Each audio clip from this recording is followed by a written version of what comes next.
Hello everybody and welcome! My name is Andre Hengshua, but you can call me Greytorp, and I'm a broadcaster for the NASL Season 4. You are tuning into Games of the Week, where we look at the games from the week, and we find the best ones for you.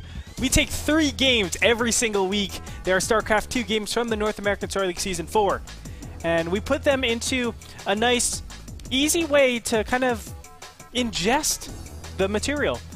You know, we know StarCraft 2 is a very massive game. There's tons of concepts always being thrown at you with every single cast. But here is a place where we can concentrate on a single idea and really take it home for the bank. In today's issue, we're going to be actually looking at 3 different games. The first one is a Zerg vs. Zerg that really shows closeness and I would say the permutations, how every single thing that you do affects the later on stages, almost like the butterfly effect, if you want to look at it that way. Game number 2 is a never give up, never surrender mentality. Teaches you don't give up even when things seem bleakest. And our game number 3 is going to show you how to use your units. Positioning is key, and that is going to really show you how to, I guess, maximize the potential for every single one of your tools in your arsenal. So let's go ahead and get it going. Game number 1 is going to be featuring a Zerg vs. Zerg, Zenio versus Galaxy. And this is really going to stress how close you can get a game even though it's 45 minutes into it. Think of all the permutations. Chess has 300 billion permutations in the first 4 moves. I would say StarCraft has the same amount in the first 4 minutes. So if we have a 40-minute game, that's a lot of stuff going on. Let's check it out with game number 1. Zenio versus Galaxy. We're hopping over to Cloud Kingdom. Cloud Kingdom. Which is actually another very safe map for ZVZ, I feel. Oh my, yes. It's a lot of people liken it to Daybreak in the sense that there is a lot of counterattack paths, but at the same time, the expansion is really easy to defend. So we'll see how things unravel. Yeah. But let's go ahead and introduce our players. Starting in the bottom left, from Team Liquid, it is Jungmin Choi, also known as Zenio, one of the fastest and most feared practice partners for a long time on Team OGS, and now is tied up the series 1-1, looking to get a good start in Season 4. Against this player, of course, it is Galaxy, spawning as the Red Zerg, who had a very convincing Game 1 win. Nah, I shouldn't say very convincing. He had a Game 1 win, but of course followed it up with some 2-base cheese, although I shouldn't even say that because he went so far behind in the early game stages. He was just trying to, you know, Hail Mary it and really tried to give himself a chance, because if you played macro directly after that, you just saw the drastic difference in income directly after. But we are over here in Cloud Kingdom. Now let me explain this map a little bit for ZVZ. If you didn't tune into the Alive versus Dongrigu match, I explained a little bit where these ramps are so tiny. It forces you to bunch up all of your units, and this is where fungal growth becomes so effective. Yeah. And because of that, we don't really see a ton of aggression in the earlier stages, especially with the Queen range and, you know, Zergling Baneling, how effective it is defensively. You don't see early game pressure. We're most likely going to see just a very long, drawn-out play from these 2 players if they play it like game number 1. Now, of course, that's a big if. There could be early game shenanigans. There could be 2-base all-ins that one of these players do. I don't think it's that effective on a map like Cloud Kingdom, but time will tell, FRODAN. Time will tell. Time tells a lot of things, Andre. And more often than not, time is a very revealing factor. It's shown that Zenio, over time, hasn't really been able to deliver the promises, but he's still a really good player. Yeah, and time has told that. I mean, there's this thing called the law of large numbers, which you love to talk about. You actually tried to explain that to Mr. Bitter, convincing him that he's terrible in League of Legends. But he doesn't get it. But what the law of large number says is if you do this, let's say, an infinite amount of times, Mr. Bitter's clearly unhappy that I said that. He actually came into the room and messed with my keyboard. But if you give an infinite amount of time, you will actually be able to discriminate and see, you know, who or where a player stands. I think that the time has told the tale for Zenio and really reinforced that he is an exceptional player. We'll see how he fares again. Fares up though in game number 3. And Cloud Kingdom is, I think it's a map that also is not bad for Zenio's type of play, but I do like where Galaxy's going with it. If you do mutas on this map, it's more like what Galaxy wanted to try doing in game number 1. I think it's a lot stronger on a map like Cloud Kingdom where your Zerglings can easily counterattack a lot of spots. Yes, there are spots where your mutas can get trapped, but the whole idea is that's why you don't mass mutas. That's why you get the 8, 9 mutas and switch directly into roaches. And just like you're saying, Andre, your fungals can protect ramps almost indefinitely. And as long as you have that defense set in place, I think that's a really good spot for Galaxy's kind of muta style to really come into play. Yeah, it's important that you actually mentioned one critical unit that I wasn't mentioning in the beginning, roaches. Roaches are actually really important in this matchup on this map. And the main reason for that is, yes, you can get 3 base going that Infestor Zergling style, but off of 4 base, you can't really protect this position, and then this position with just pure Zergling Infestor. What does that mean? You have to tech up to Hive off of 3 base. It's not that efficient.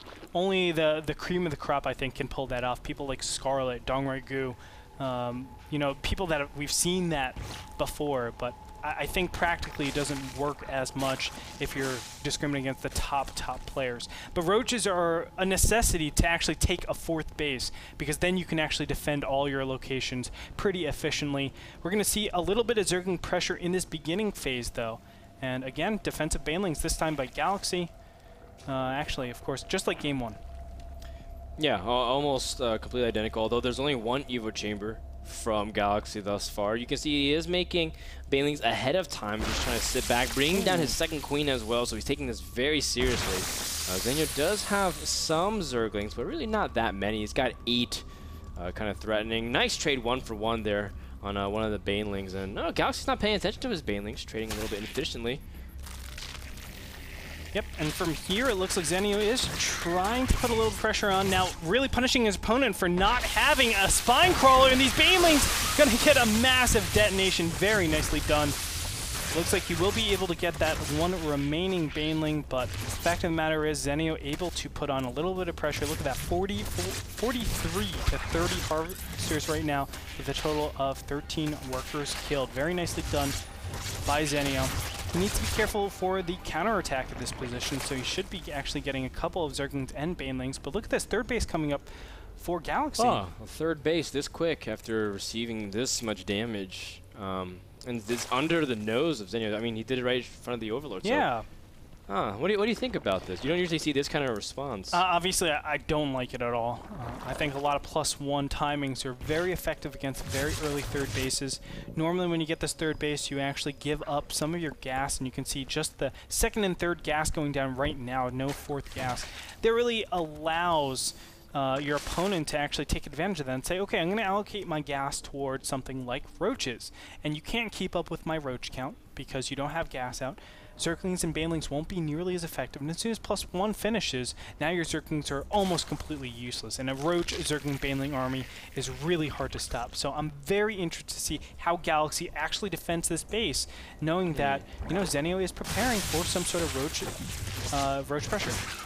Well, it looks like at this point we just see very standard transitions from both players. Zenio, of course, like you were saying, Andre, before the match, a very Roach-based standard ZVZ style, not trying to deviate too much, just relying purely on his mechanics. But we don't see any kind of deviation from Galaxy either. Galaxy is going also for roaches. It's very interesting that Zenio has chosen not to actually put on any pressure. I really feel like this would have been so advantageous for him. Gliori Constitution slightly ahead of his opponent. The fact of the matter is, I mean, the roach count should just be higher. And yeah, and Galaxy caught up in workers. A huge amount of supply, though, is in Zenio's roaches that will pop, and he does have a nice, comfortable roach advantage, but I guess at this point, since it takes too long to traverse the map, Zenio might feel like by the time he gets the roaches over there, he won't do anything. Yeah, very, very possible that that's the case. But for now, I mean, Cloud Kingdom, it's going to facilitate infestors, as I was saying, in the beginning stages. Of course, we haven't gotten there yet. That's why it's a little bit more volatile in this early game stage. But as soon as infestors actually pop out, you're going to see these players just sitting back, and we're going to have another Ohana game. Yeah, looks like we're going to see a lot of passivity, and especially with Infestors going to be out into the field in just a minute or two, it's going to be extremely hard to attack, again, up the ramps or even within the tight corridors. Zenio moving out, though. And we'll see how it ends up faring against Galaxy. He does have a Spine Car kind of getting into position, which does add a significant amount of DPS. Also has a Queen in the fray as well. Zenio going immediately for that hatchery, a very nice target, but can't throw away too many roaches, has to kind of counter-engage as well. Oh. You see Zenio's going straight for the punch, Andre. Is this the right move? I don't think so. I mean, the reinforcements are so accessible for Galaxy. I think just pressuring a little bit, not really pushing forward too much, especially knowing that your opponent has Gladiator Constitution, they can kick back and really start to churn out those roaches and get them there faster. I think Zenio really blundered there. Even targeting down the hatchery was incorrect. Taking out drones would have been a much safer and more efficient way to actually progress through that attack. But here we go. The counterattack is going to come out here. And we should see, if Galaxy is playing this right, he should only be harassing, taking out queens, pulling back. That's it. He shouldn't really be committing too far in, just because, again, reinforcements. Yep, and he does pull back, snipes a queen or two. He's going to get or two. There is. Two it is. And says, I forgot one. And he came back. It's one of those things where, like in the movies, where the guy leaves and you think that he's about to survive, but he comes back. Gonna finish what I started. Galaxy is still down in supply, but I mean, that's because Zenio just has so many roaches compared to his opponent. And as long as you can get out the infestor counts, which is starting for both players, you'll still be a comfortable position. And Galaxy just kind of has to always play with that mentality of bluffing with more than he actually has. Zenio doesn't have that much vision on his opponent, and this is the stage of ZVZ where you kind of play a little bit more blind, but Zenio doesn't know his opponent's been on the, like, getting away with playing super greedy. Like, he's actually ahead in drones. That's like a testament. Yeah. Man. It's just going to be like Ohana. Man, Galaxy would be such a sick poker player. He's like selling everything. He's selling so much more than what he actually can do. He's selling, well, he's not really selling economy, but he's selling so much aggression. He's over-droning over his opponent. That's crazy. It's so fun to see Azurda can get away with that and be able to play with information that well. At the same time, Zenio's doing like the safe option. He's trying not to overextend too much. Other than his Roche attack at the 30, he's just trying to take the more precautionary measures. He does have +2 a lot further than his opponent and other things like a Burrow as well as Carapace upgrades, but still, he's playing a little bit too safe, and I think he needs to try to toy with more information. He sees a 4th attempt by his opponent, and he responds with his own 4th. But at this point, he's playing to the pace of Galaxy and not vice versa. Which is weird, right? We normally don't see that at all. I mean, obviously, Zenio is the much more seasoned player, I would say, over Galaxy, seeing as, of course, he's been in a lot more high-profile tournaments than his opponent. But Galaxy keeping up quite nicely, and he is actually going Zerglings, a ton of Zerglings, of course, and then Infestors. So he'll really try to get that Infestor count out as much as possible. Right now, he does have a slight lead in those Infestors. Going to try to swing around, do a run by over here at the natural, and it's looking pretty good. Yeah, you can see immediately the Zerglings do pick off something, dodging most of the damage, picking up Hydras. Hydras do represent a lot of gas, so that's a really nice pick off there. Even being able to go into the main directly. How is Zenio responding? He's moving for a potential counterattack, but back over in the main, the Queen gets immediately surrounded. Nice pick offs from Galaxy. Now he has to be very careful about the counterattack, but he's already in position, Andre. Oh yeah, and with those Infestors out, I really feel like this attack can't really go through. This is a really, really silly attack if you want to continue this. Defensive Infestors are just so much better than offensive Infestors. There's very few cases when the opposite is true. But we're going to see Infested Terrans just prematurely going to be spit out right now. Taking out the Extractor is really important, but that's all he can really do. Actually, I don't mind that at all. So Zenio doing exactly what he needs to do, limiting his opponent on to only 6 gas instead of 8. And that's all that really matters in this matchup, your gas count. Yeah, ZVZ is really dictated. I mean, a lot of other mirror matchups, or a lot of matchups in general, people say gas is important. But gas is super important in ZVZ because it just dictates an extra Infestor, you know, and the way gas units control this matchup is insane, especially with Roaches and Hydras and upgrades. Hive is almost done for Zenio. You can see Layers been you know, Galaxy's been sticking on layer for a while, but at this point he's too afraid to overspend his gas because Zenio's doing a good job threatening at this point, never really pushing in. And realistically, Zenio can just control the ramp really easily. And I like that Zenio sneaked in a 5th base where he can start getting gas from as well. So this is also a clever move in response to his opponent. I've honestly never thought about doing this. Zenio is showing me a new way to actually play this matchup on Cloud King. But this is so intelligent, just denying the extractors. I'm like blown away. But you can see Galaxy's response right now. He knows he needs to do something right away, and here is the drones. transfer. No! They're going straight into the roaches, and the roaches immediately pick them off. Zenio drops a bunch of fungals, but he doesn't really have anything else in position, and Galaxy will crush his 4th base. That will take Zenio's Q to move into the 4th base as well. And now we have ourselves a pseudo base trade in this scenario. Who's gonna check it out first? And I don't think either will. They're pressing to the 3rd bases now. Zenio does end up losing a lot here. Does pull away, but immediately Zenio's on the hunt for the drones as well. Galaxy does have spines at his natural, so it seems like he's okay there. But honestly, Zenio's attack is a lot weaker than his opponent's. Yeah, I really feel like you can see the bank of both these players. Spine Crawler should have been a huge influence into this game, but both of these players really didn't make any. I think that would have helped out so much with each of these, I guess, counterattacks based on, you know, obviously the positions that we've had. But now Galaxy gonna go ahead, clean out this bottom right-hand side base. And gets barrel movement if you can catch him with a fungal. God, no. Yeah, and you can see the actually roaches running away. Yeah. So sad. It's actually kind of clever that Galaxy keeping a pack of roaches kind of burrowed away in case he wants to threaten a counterattack ever again. And now it gets to that stage where, well, they're supposed to be banking, but again, it's a little bit hard to fight unless you have an utmost decisive advantage in terms of positioning. I do want to say that a lot of infestors were preserved for both players. They did a good job on both sides to keep them alive. 13 to 15. Whoa! Tons of hydras can actually talk to those roaches, and that is not a nice conversation for any of them. Roaches going to get into the natural somehow, I have no clue, but those roaches on the bottom right-hand side now going to be taken out after they try to run by. Of course, not going to be successful. And he gets, no, he doesn't get the infestor. But Zenio is suffering some damage at the natural over here, which is unfortunate. Yeah, this is just a good way for Galaxy to buy time to double expand. Zenio doesn't really have that flexibility currently.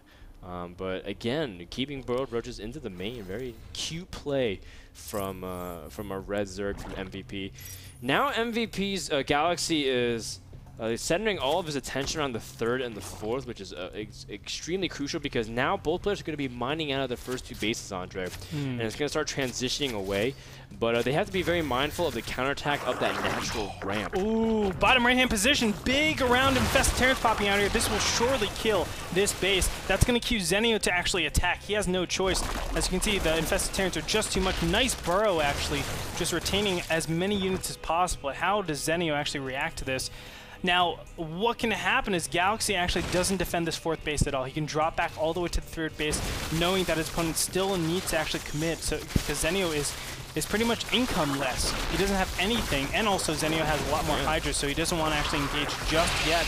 We're going to see if he actually chooses to push up to this top ramp. No. So Zenio is just going to give up the economy. My God, these two are battling out like the roaches in the bottom right catching a bunch of drones as well. The income is so low for Zenio already. He's down 20 plus drones. He can't afford to lose anymore. 64 to 34 or 64 to 37, Andre. This is again going to come down to a slugfest, but in the end this favors Galaxy in the long run because he has more bases established. Yeah. And, I guess the silver lining is that Zenio can afford to squeeze in more units supply-wise, but I mean, you can't really keep banking the way Galaxy is. You could also say the silver lining is the fact that Hydras are out for Zenio, and Hydras obviously offer so much DPS. I don't think it's going to be enough to actually DPS down this many infestors. 22. I mean, there's just so many infested Terrans that could pop out right now. And I love what we're seeing. Galaxy just continuously counterattack, Andre. This is so annoying from Galaxy. No. Oh. Wow, that could have been the most beautiful fungal ever. Zenio really overstepping his bounds. And he could have lost the game right there. Yeah, but I think at this point Zenio is realizing I gotta defend and set up my economy because his economy is so poor. A lot of roaches are on the counterattack again, but he should be able to find everything as well. Oh, catching a few infestors is a really nice pick off there from Zenio, and all of a sudden Zenio seems to have stabilized significantly. His army is really strong compared to his opponent, just because of how much supply he's missing in workers. Yeah. And where he's going to be powerful is that burst damage. He's able to actually have a really good first fight, but the second fight is going to be a lot harder.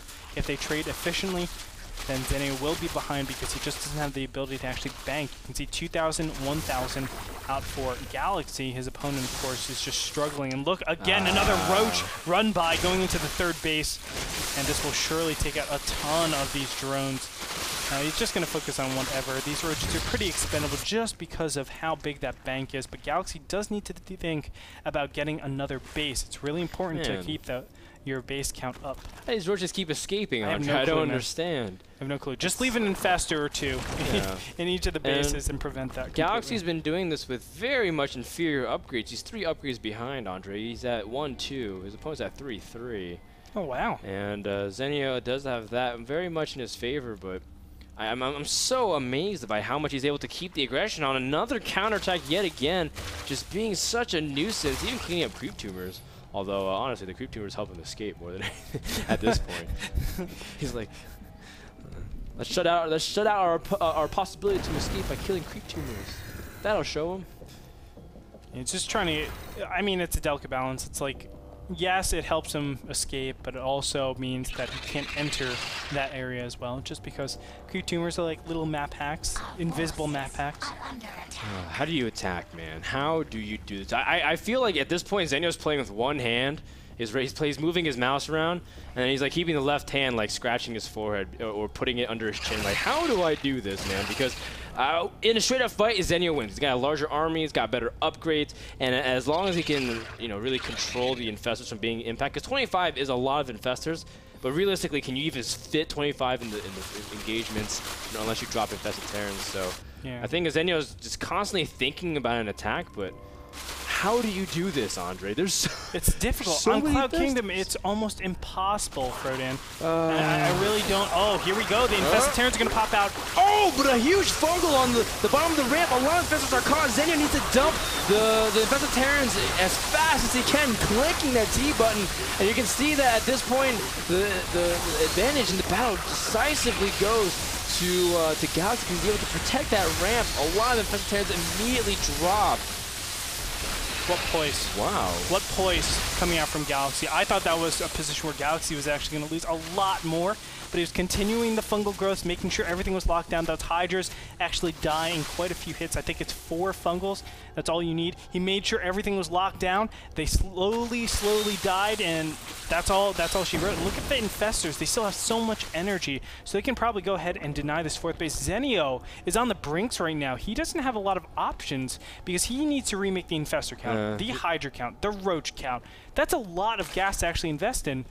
And in the meantime, of course, our Zerg hero over here, Galaxy, he can just go and go Broodlords, go more infestors, play Dark style.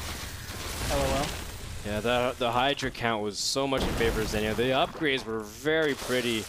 There's a 3-3 against 2-1. But at this point, Galaxy is just taking more and more ground, catching another infestor, a nice pickoff. Every single piece of gas is so valuable for Zenio because he's running very, very low on power at this point. You can see the income tab, 54 workers to 34, but maybe not necessarily in minerals. Actually, no, he's in the middle of expanding. That's why a lot of the drone patches are actually bunched up as a third. So Galaxy is also starving for resources. I didn't realize how much he was hurting for economy either. This is a very low eco game. Weird to say that, right? Such a weird thing to say when any Zerg matched up. And I'm sorry, I misspoke. It's not 4 fungal growths. It's only 3 fungal growths for a Hydra.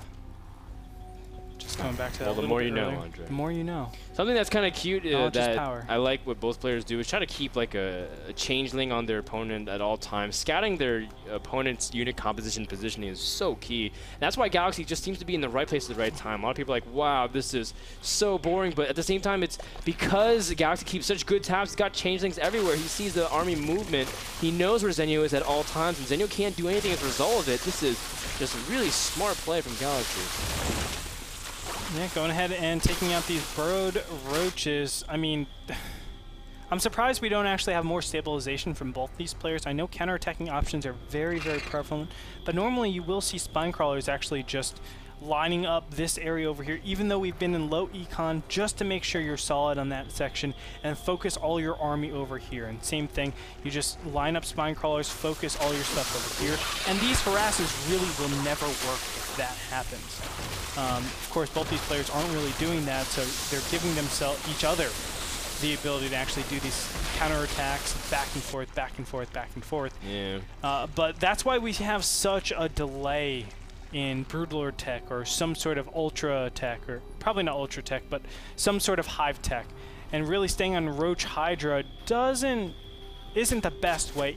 Still, both these players have a chance, especially with the power of fungal growths on these ledges.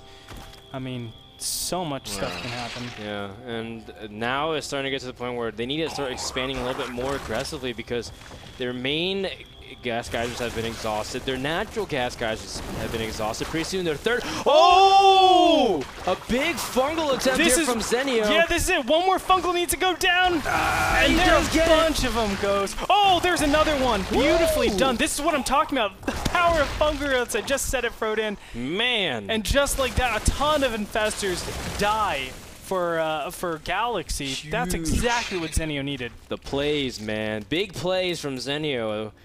And all of a sudden, the infestor count has leveled up pretty significantly. It was about 30 to 15, and now 16 to 21. Zenio all of a sudden realizing that there's hope. That was the breath of hope that he needed, but at the same time, he's still pretty limited. He's even supply capped at this point. He needs to be able to pump out a few overlords, but every mineral is so valuable. And both players' drone counts have relatively lowered as well. I don't know what's going to happen here, Andre. The infestors also catch a bunch of roaches at the ramp. Huge fungal again. But, oh, wow. Galaxy's not turning away, man. He really wants to trade out some of these roaches. Oh, my. And the roaches are going to get into such a great position. 100% of the time, they will do damage. In the meantime, probably infestors will start mobilizing to the fourth base. I can see it on the minimap right now.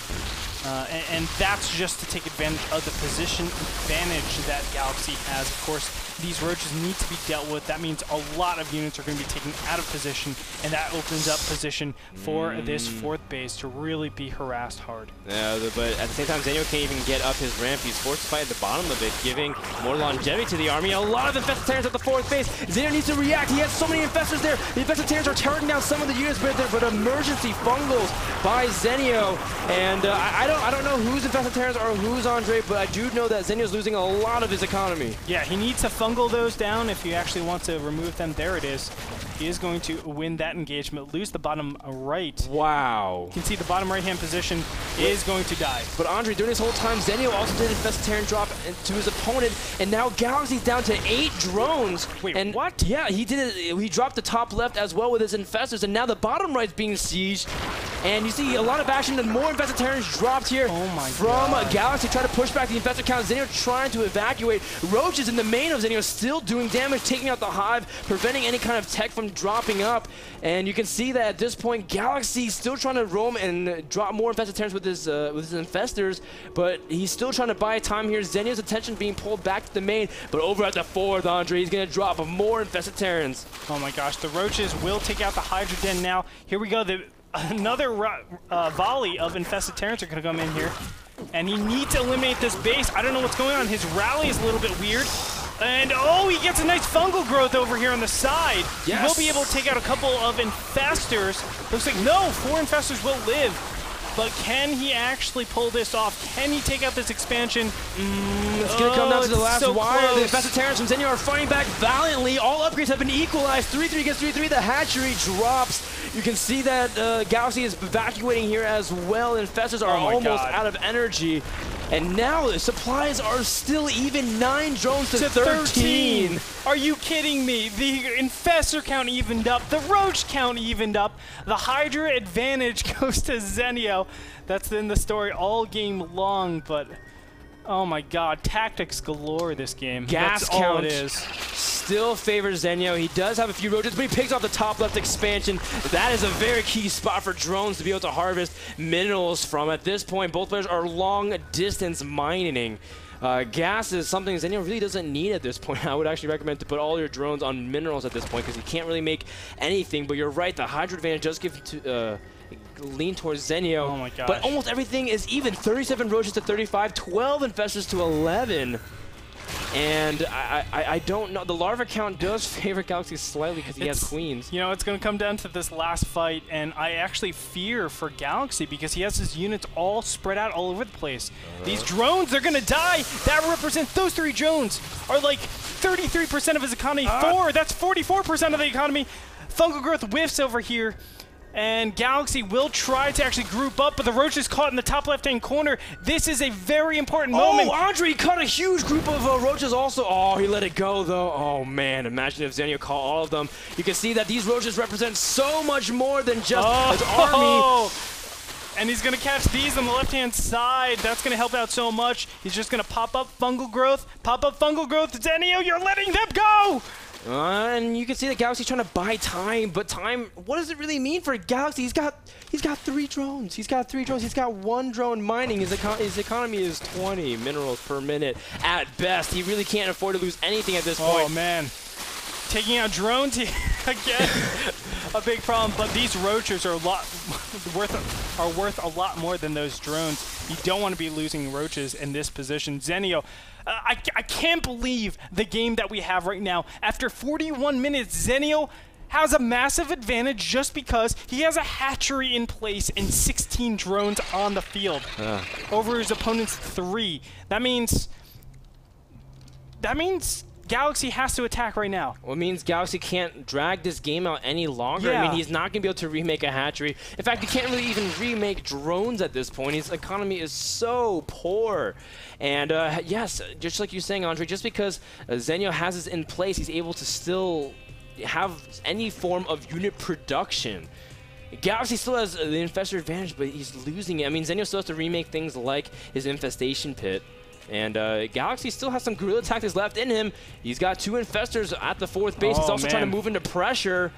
Anything can happen, Andre. He's going to pop up and catch a couple Infestors with Fungal Growth. Really trying to press in here. He has another one trying to catch 3 more Infestors. That's going to be huge play. And can Galaxy escape? He does. Oh my goodness, these guerrilla tactics, 6 Infestors to 11, but a huge fungal from the high ground as well at the tower, or at the watchtower here, preventing Zenio from leaving a counter fungal as well. Oh, Zenio wasn't able to continue that on, and actually that's a lot of Infestor energy lost. He just burrows and regenerates all that energy. Beautifully done. A couple Infested Terrans are going to pop out over here. Zenio, he is actually losing in this guerrilla warfare. Oh my goodness. And that's really unfortunate because he's so far ahead. He's at 5 times his opponent, 6 times. Oh no, a huge fungal again on the top of the ramp outside the fort. This is a deciding fight. There's lots of fungal energy. Zenio's Infestors are out of position. Infested Terrors dropped before Zenio is able to do anything. And Galaxy might be able to swing the battle. The Infestors are dropping. And you can see at this point, Galaxy has momentum. He's pushing in. Zenio, did you overextend? It looks like the remaining roaches of reinforcements might be enough, but more Infested Terrors are dropping as well. The first wave of units are finally dropping here. Zenio doesn't have much energy left. It's coming down to the last supply, 60 to 25, and Zenio might just have enough to defend here. I think he has it. Roaches, oh my god, Roaches misrallied. That's so critical. Not popping out on those Infested Terrans early enough is really hurting Zenio, but he still has good economy. We're gonna see, does he have any more Roach? No, it's just 3 queens left, Frodan. There's literally 3 queens left. 3 queens and 2 roaches left. Oh my god. Galaxy also has Infested Terran still, or Infestor still in position. Oh, he finds one of the Infestors! The Infestor! Oh, no! He's gotten so many kills as a great spy and behind enemy lines. You can see Galaxy bringing his last 3 queens for transfuses, but these Infestors really can't do anything. Man, if he gets these transfuses on the roaches, Galaxy believes he's pushing forward with his Infested Terrans. This is a sight you don't ever see. 2 roaches supported by 3 queens. Needs to get the money transfuses that we've been looking for, but Galaxy he's getting the transfuses! Can he actually win this? No way! No way is he gonna win this! Zenio, oh my god! Where's your roaches? He needs something. He needs something. No. He's coming down to the last. These 2 roaches. No! These 2 roaches my have god. 4 kills, 1 kill, and the queens are backing up. They're running out of energy. Yeah, there's roach reinforcement for Zenio. He's gonna win this game after. He's so far behind. Oh the my god. hatchery drops, Andre. It doesn't matter though. There's nothing else. There's no more income. Galaxy is gone. He's spent. Zenio, with his critical 11 harvesters, is gonna win the game for him. 11 harvesters. Are you kidding me? But we said that. 40. We said that 5 minutes ago. But GG, Galaxy taps out.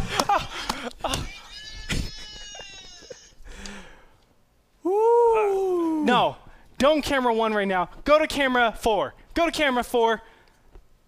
Go ahead. Boom. What a game. What a series. Zenio.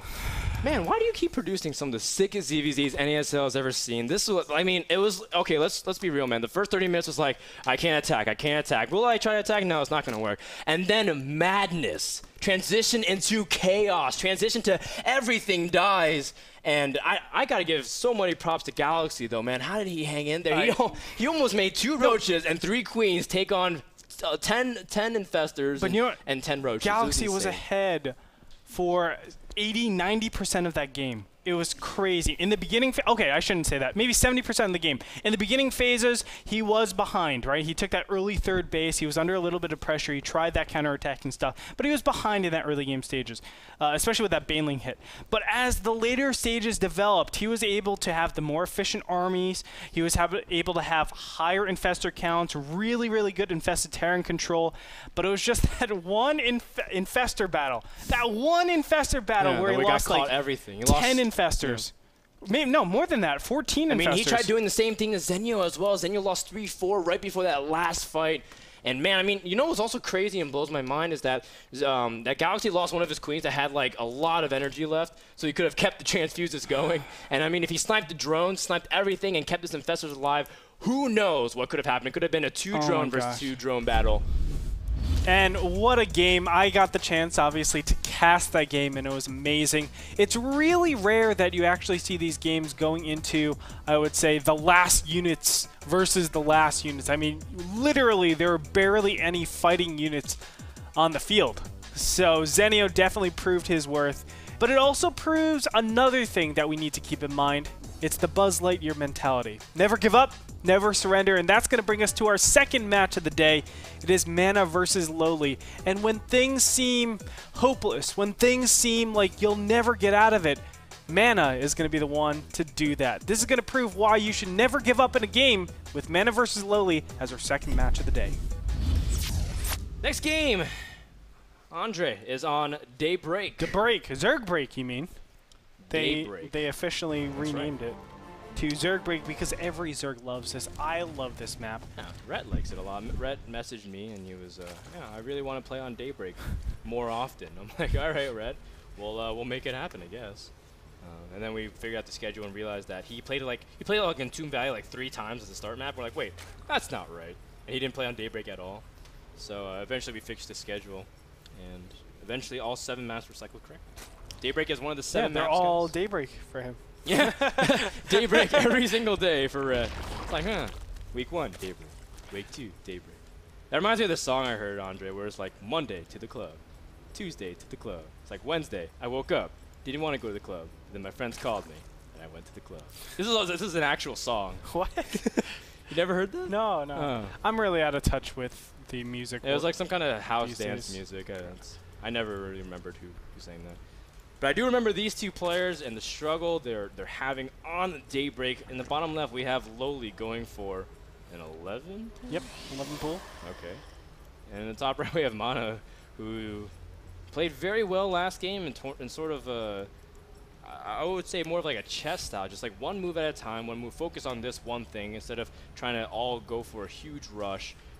Whirlwind saw a lot of 2-base timings, as we saw between Huck versus Ret, but Mana instead choosing to go for a slow pace style spoon Protoss.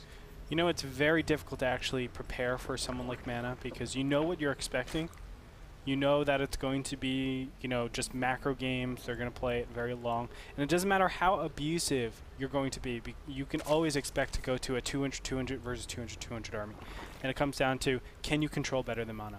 That's so difficult because that's all he prepares. Like, the majority of his hours is actually dedicated to just preparing micro versus micro 200-200 battles. Yeah, and I remember Morrow made this micro tournament map, right? I bet Mana plays that like all day. Just sits there like, all right, who's next? He's like talking to everyone who was on Mouse Sports at the time, because like Thor's in you up. I was like, no, man. No, he was probably like 20 Stalkers versus 20 Stalkers. When is this ever gonna happen? Why don't I have 4 Colossus? I remember that map set up the most ridiculous scenarios. It's like, when will I ever have 2 Vikings against 6 Colossus with like 50 Marauders? Like, whoa, wait. I think I could have macroed a little bit different than that. But that was when like StarCraft 2 was first coming out and people didn't know hypothetical situations. No. It was really funny though. I remember playing that map. But still, a little bit of tomfoolery in this beginning phase. You can see that Mana is walling off very nicely. You can see the pylon is blocking everything off. He's surely going to cancel that. And don't call me Shirley. I think I did watch that movie. I don't remember, but it was a very, very long time ago. Or was it a TV show? That's right. That's right. My producer just reminded me. Andre, I mean, Mana held off this 11 pool very nicely and really calmly. You know, there is a new micro trainer out. It's called like Dark Lane's micro trainer. It's actually not that new, but you set up yourself in scenarios like this. I think there's one level where like 40 roaches come at you and you have to defend with like 3 sentries and 3 cannons. And it's actually really fun because there's some Zerg and some Speedlings coming as well. And That's it's like messed up, man. constant crisis management. It's really cool. I think that would be actually the coolest map to actually play. Yeah, I'll show you afterwards. Please do. And then there's like another scenario where like use 1 Reaper to kill 2 roaches. Like, okay, this will never happen. Like, this isn't Blistering Sands anymore, man. Not only that, I mean, a lot of the micro things. This is my rule of thumb. If you're microing for more than 10 seconds, something is wrong. Right, because I mean, how are you realistically going to be able to do it? Exactly. I mean, unless you're actually playing on, you know, like you literally have 1 Stalker and they have 2 Zealots left. And you or 4 Zealots like left. Like Manuel versus Huck. Exactly. Where it was like a Zealot and 2 probes against a Stalker. And think about how often that happens. Probably 0.5%, maybe even less than that, 0.5% of all your games. So you're training something to help 0.5% of your games. It really doesn't help. So don't do it, guys. Just don't do it. Prepare for the regular stuff. No, I mean, yeah, I do agree to a certain extent. A lot of people's problems lay within macro, not necessarily within micro. But at this kind of level, man, when you play lowly style, when you play Mana style, micro is very important. And Mana's control, his micro with Stargate units, was actually pretty good last game. I liked it a lot. Picking off the queens and being able to territorially zone off different units. Even picking off an Infestor with, as soon as they pop, normally you lose your Stargate units at that point. Mana killed some. So how does that happen? Yeah. I think that was a little bit weird from Lowely, but again, as we were talking about, 4 gases to his name. You can see a Baneling Nest coming up here, going to Lair before you even take a 3rd base. Normally you see 4 minutes. So cool. 4 minutes and the 3rd base is taken. This is 7 minutes and the 3rd base is still not taken. I've tried to do this style a lot. Like a Demaga Zergling Baneling style? Yeah. Except he goes Baneling Nest before upgrades. You know what actually I think beats this? I shouldn't say beats it, but do you know what deals with it the best? Strong against it? Hallucination. I know that's really weird. That'd be really cool, right? Like to absorb the Baneling hits? No. It's not to absorb the Baneling hits, but that is an awesome idea, FRODAN. Just to always have scout in your opponent, to see what they're going and when the 3rd base timings are. Because what you end up doing when you get such a fast lair is that you have a lot of options. You can go into Spire Tech, you can go into Infestor Tech, you can go into Roach Tech, you can go into Drop Tech. And to continuously just spot out, seeing where gas allocation is, seeing what you're capable of, if the infestation pit is up, when it's up, will actually give you the right indicators to get your third base. Because really, how you beat this type of style, you're not going to kill them with an all-in, you're going to get economy over your opponent. And if you can establish that third base sooner than your opponents, or at a good time relative to your opponents, you will be ahead. Now, it's still tough, don't get me wrong, but I feel like that is the absolute safest way to defeat a style like Lowely's. Well, we'll see how things go, whether or not Lowely even will push out or whatnot. It just seems so interesting that he got all this early tech out, like the Baneling Nest this early, but there's no real push attempt. I mean, even if he knows his opponent's teching. So the push would come at like 11, right? 10 to 11 minutes, if he's even going for like a 2-base Immortal or something kind. Yeah. But he's getting all of these tech out before expanding. It's so weird, but at the same time, that's kind of like what Mana did. He went for the Colossus and then expanded, and now he's got Infestors popping out that'll have a lot of energy. The Baneling Nest is to defend against 8-gate all-ins. That's all. Oh, okay.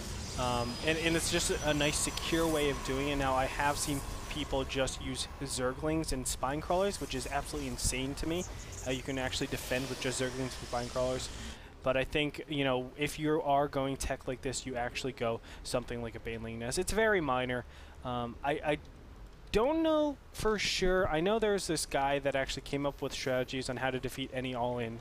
And he said Banelings are the way to do it against Immortals. I'm not thoroughly convinced that's true. Man, I guess if hypothetically you have enough Banelings, you can kill anything. You can kill anything. Right? It's like Thor's Nest T style, man. It's like, well, how can you kill like an army of Mothership, Carrier, Void Ray, Phoenix, Tempest, Oracles, which aren't even in game yet?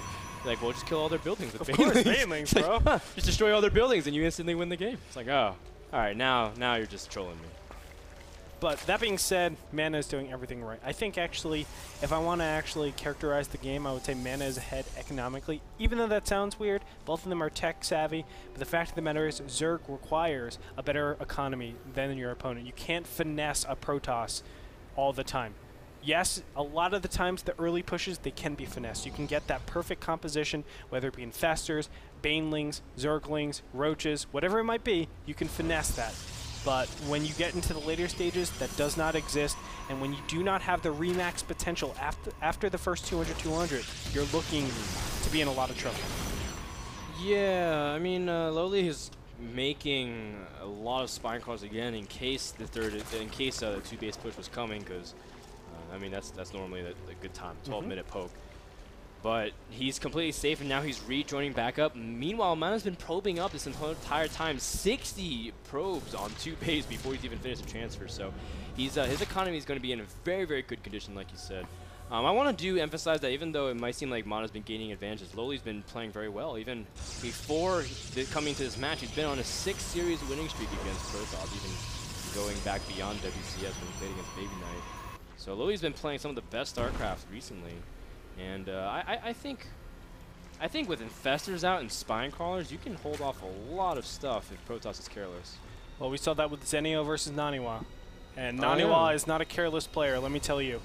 Yesterday, that was an amazing game on Entombed Valley. If you haven't already, check it out. It's absolutely fantastic. No, it was pretty good game. But we saw probably around 40 to 50 Spine Crawlers from Zenio, holding off a Colossus, Immortal, you know, Blinkstalker, Zealot, Sentry push. And it was the coolest thing ever because Naniwa at one point looked like he was going to break his opponent. And it was really, really cool. But inevitably, Zenio was able to really hold on. And it's all because of the reinforcement wave, which really Lowely doesn't have the capabilities of doing. Yeah. Lowely doesn't really have that big of a bank.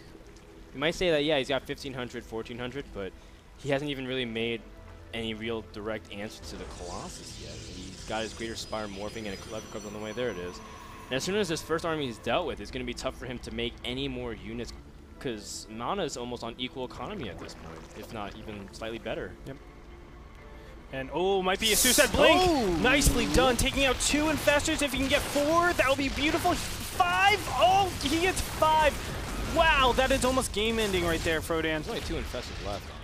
It's I think that's game ending. That hurts. That's crippling. That's a good gut punch, Andre. Oh. Lowely is gasping for air at this point because those 5 infestors represent so much. They had a lot of energy stockpiled. I mean, you can see the 2 that remain are almost at full energy, if not already at full energy. Yeah.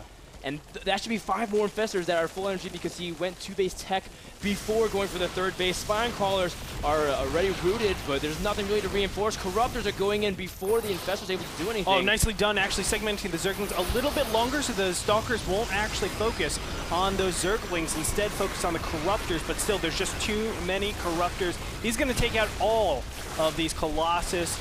But is it going to be enough? Now look at this. There are 4 fungals here. It looks like it might be enough, but another reinforcement wave is coming in here. But what if he had 10 more fungals, Frodan? Yeah, that's how many fungals crushed. he lost with that infestor versus Stalker play. And Mana does finish up Colossus 3 just after the paddle has concluded, really. And 1 reinforcing Colossus is going to get immediately surrounded. Lowely having a huge influx of Zerglings again while getting +3/+3. Mana has to kind of fall back in this position because he did get caught by those fungals and in the end was not able to protect the Colossus. Good surround by Lowely to kind of salvage the situation. And in the end, Mana doesn't really have that much units. He's got a few Zealots, a few Stalkers and a Zealot and a Colossus about to pop out. But he also doesn't really have a huge answer if Lowely decided to just go for a massive run by. But Lowely backs off. The position is a little bit misleading. 180 supplied 110. Mana isn't nearly as behind as you might think. Yes, he did actually lose a lot from that trail end of the last engagement, and I feel like that actually put him behind, else he would have been ahead, killing all those infestors and taking out, for the most part, most of those corruptors. But it's misleading because, again, Lowely doesn't have that bank to really power off of. He doesn't have that bank to actually recoil and try to do some damage directly after this. So you're going to have another sitting phase. And this sitting phase actually hurts Lowely so much because this is where Mana says, I can make the perfect composition because you haven't been massing up in a ton of gas. I know your Corruptor count is limited. That's why my Stalker count is going to be a little bit higher than normal. And last but not least, I'll be able to get my 4th base. When 4-base Protoss starts to work, that's where they actually get options. They get the ability to do a lot of attacks that aren't all in anymore. And when those attacks just start working less and less, you can see them once and shift. But until then, I guess both players just can be really passive. 4th base, a very important base for Protoss and Zerg to hold. You can see Lowely making a lot of spine crawlers, not just in the center, but also towards the northwest. Doesn't want to run by any kind. Mana also has a War Prism out finally to start harassing. A 2nd War Prism on the way. I love that. 20 more drones on the way for Lowely as well when he's already at 80. This is Grey Torp style. 100+ drones, and that's a lot of spine crawlers that's available to him. Yes, sir. Love the Spore crawlers in the main as well, Andre, making sure that War Prism is going to be held back. But a massive warp into the main anyways, despite the Spore crawler. Frodan, spine crawlers are probably my favorite unit in the Zerg race. I kid you not. Pretty sick. You see that thing where it's like a spine crawler was on Facebook and it said spine crawler is PUBG? Yeah, that's awesome. Infestors! All of them are right there. Just catch the War Prism. Oh. Like, it's not worth it, man. Just bad. That one infestor was like, let me at the War Prism. And then the 4 infestors like holding him back. Like, he's not worth it, bro. That guy, just let him go. That last infestor was trying to start a bro fight, It was a bro fight, man, at a party. The War Prism's like starting up stuff, warping in Zealots. And the infestor's like, I don't like this guy. Hold me back, guys. Hold me back. Hold me back. They held him back. Yeah, they did. The infestor backed off, but the Corruptors will deal with it. In this case, the Corruptors are the police, breaking up the fights. In New Jersey, we call them the Popo. That's right. And you can see Mana's also just getting his mothership out. Now he has to wait for energy. So these stages of the War Prism harass has bought him more than enough time, even though he hasn't been impactful. So you can see the effects of that early game push. Even though it looks like Lowely was so far ahead, normally there is a push when your Zerg designed to hit right before they get Mothership. Now that Mothership is out, this is really difficult for Lowely to actually engage. Mana will most likely have the advantage going into this late game stage, and it's because the synergy. You have all of this gas banked up. Think 21 minutes, and maybe 6 of those minutes, there was all this gas banked up in this single army. That means Archons, that means Colossus, a lot of Stalkers, your Mothership. All of these things don't normally exist at the super late game stages. When you already trade, you don't have that much synergy as Protoss. You know, you have to remake the Mothership. You have to remake some Colossus. That means you're going to be a little Stalker light. You're going to be a little Archon light. Or if you make Archons like last game, you don't have Colossus. That means your Zerglings aren't necessarily empowered, but they can do a little bit more than Colossus. Yeah, I know exactly what you mean too. Just one thing empowers another thing. It's kind of a chain reaction. Yeah. If you leave one place, if you're strong in one area, it enables you to do other things, especially if it comes to spellcasters or really big AoE units like Infestors, High Templars, Archons. But one thing I do like from Lowely is upgrades again, getting the +2 air carrier pace, getting Ventral Sacks as well. Is he going to throw in some Banelings again? I would love Banelings. I would love really Zergling drops in the top right-hand corner. Throwing Banelings into a Vortex would be really cool with Infested Terran. Just everything pops, boom! Yeah. It's like a nuke, man. It would be. Dropping a nuke and a Baneling nest. Exactly. Or sorry, Banelings into a Vortex. It's like a nuke. That's what I did in team game once. But instead of actually nuking and it only costing 100, it costs like 1,000. Right. Not bad, but you get to look cool while doing it. Yeah, that's true. You get a highlight reel. I will put that in top 10, man. Well, we might see a top 10 play worthy coming up here. Mana sending his High Templars out. A big storm. Whoa! Massive damage on all of those Broodlords already. Almost like 40% of their health got taken out by that one storm. And that just means less Archons have to get into the fray. So that's really a big move again. Mana using that War Prism for time. He's going to get a Vortex off. He does! The Vortex pops. Now Mana's also being able to control a little bit more space. Infestors can keep the Archons from going in, but he doesn't get the fungal off in time. Mana also going for a second Vortex. Big Vortex! Big money, big money, big money! Yes, there it is. And you're going to see everything pop out, and Mana is going to just crush this. FRODAN, there's just too many Archons, too much stuff here. You can see the first wave is going to be taken out. Now, Lowely is going to respond to this by actually making a lot of Infested Terrans. That is absolutely correct. When it comes down to it, Mana is so much more efficient than his opponent. Well, now, one thing, Andre, was that Lowely did neuro the Mothership, and Mana couldn't push in to get the second Vortex to use the Archon. So that was actually a really good salvage, but a huge blink. The fungal does keep the Stalkers in place. They do snipe 3-4 Broodlords, but Mana's also losing a lot. So very nice struggle, and these Spine Crawlers have been champions, man. The fact that Lowely's been able to move them forward ever so slowly and great timing as well, spreading the creep too. This is a very underemphasized thing in ZVP, especially late game, but spreading your creep, covering the north and the southern paths, Andre. Look at that top center. Just look at it. Beautiful. Very nice. Something I would love from Mana, in this situation, I mean, a lot of times both players are actually struggling with gas, and that's when your Zealots are actually empowered. So actually have 2 Warp Prisms going to the top middle, or in the bottom middle. And what that's going to do is allow you to trade out Zealots for Zerglings, and most of the time you're going to be very cost efficient. If you could take out a critical tech structure, obviously you're super far ahead. Wow, look at how many Infestors are up. So Lowely, this is a really, really huge count of Infestors. I think he's overdone it a little bit for this army. 25 Infestors. I normally don't keep them all together, though, if I'm going to do that, because really the effectiveness of 25 together really isn't going to do that well. Instead, go 2 waves and have your Infestors really fresh. So I'd like to split up 13 and 12. But regardless, I mean, it's something very... Actually, it's not minor. It's not minor at all. But now you can see why Zergs like this map, being able to have long distances, but eventually effectively shorten the distance through a push down the center with Spine Crawlers. This is just a really hard position for Mana to do anything. Zergling's running by in the bottom right as well, as Mana does lose the center expansion. This is a tough situation for Mana. His engagements have not been going that favorably to him. Oh. Wow. And Lowely's cleaning up a lot of these probes here. Yeah, Mana's pushing in here. A little bit weird that he's doing this, and he gave up his bottom right base. I don't know what Mana's doing. He just didn't see these Zerglings or something? Yeah, he's had a lot of ample time to check it out. Yeah, absolutely. Zerglings are going to get the Nexus. Oh, my goodness. Nope, they don't. Oh. You liar, FRODAN. FRODAN, you 6 liar. HP.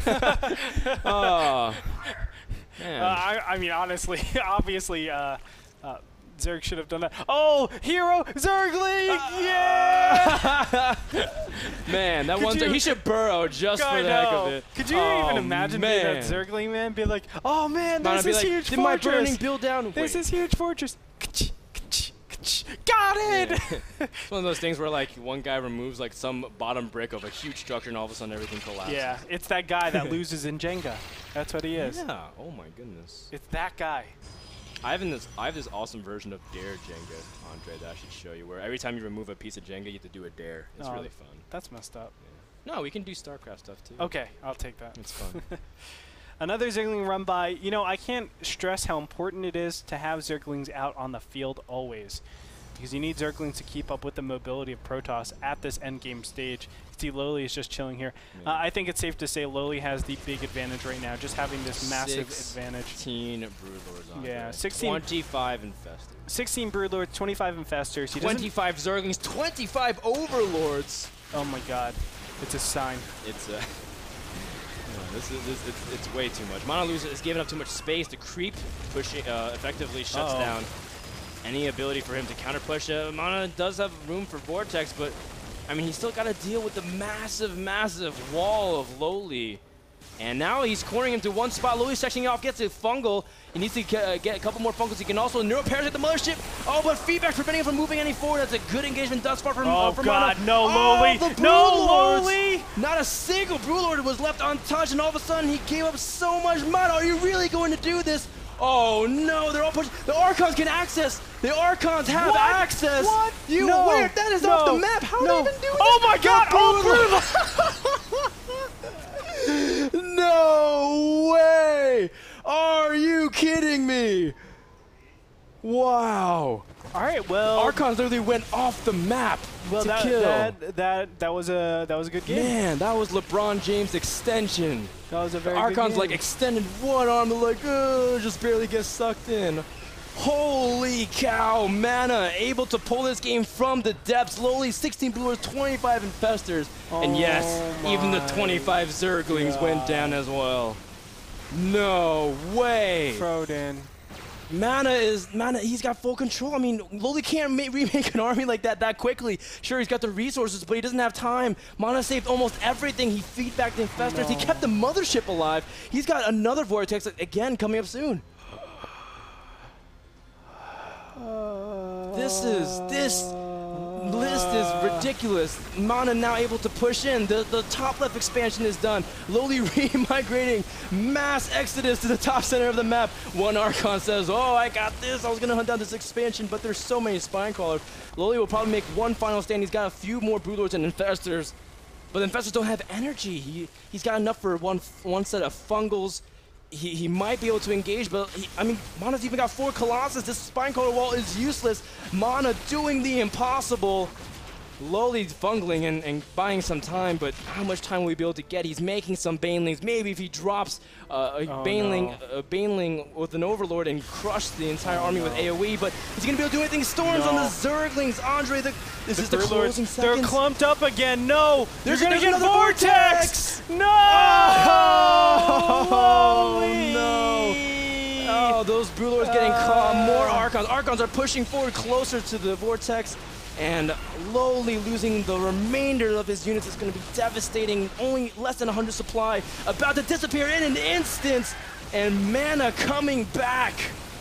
Oh, I am lost for words. Lowly making 20 Zerglings. And if each of those Zerglings could one-hit structures like that one Zergling did, and maybe, but this last base, Mana's got his eyes set on the prize. A few more Colossus coming out. Oh my God. But I am blown away. Mana with able to salvage an unwinnable situation, pushing forward. The Colossus doing everything. Mana realizing he has to show some patience, some restraint. He doesn't really have much of an economy. Lowly doing what he can to kill the economy back in the bottom right. Mana has only minerals mining at this point.